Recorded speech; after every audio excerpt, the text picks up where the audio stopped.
இன்றைக்கி நான் உங்களோட ஷேர் பண்ண போகிறது இட்லி மிளகாப்பொடி. இதுக்கு வந்து என்னென்ன தேவை அப்படின்னு நான் சொல்கிறேன். இது வந்து ரொம்ப டேஸ்ட்டாக இருக்கும் இந்த அளவு. கடலைப்பருப்பு இதில் எடுத்துகிட்ருக்கேன் நான். எல்லார் வீட்டில் இந்த மாதிரி இருக்கும். ஸோ இதில் எடுத்துகிட்ருக்கேன்.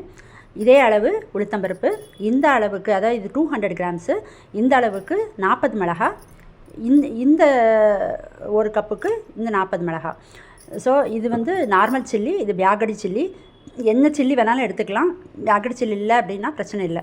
அப்புறம் இதுக்கு தேவையான உப்பு, அப்புறம் எள்ளு எடுத்துகிட்ருக்கேன். கருப்பு எள்ளு, வெள்ளை எள்ளு எது வேணாலும் நம்ம சாய்ஸ் தான்.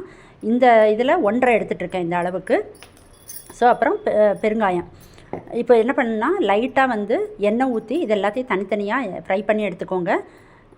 வறுத்துக்கோங்க நல்லா இந்த அளவுக்கு வறுத்துக்கோங்க. அப்புறம் உப்பையும் சேர்த்து வறுத்துக்கோங்க. அப்புறம் பெருங்காயத்தையும் நம்ம வந்து பொரிச்சு எடுத்துடணும்.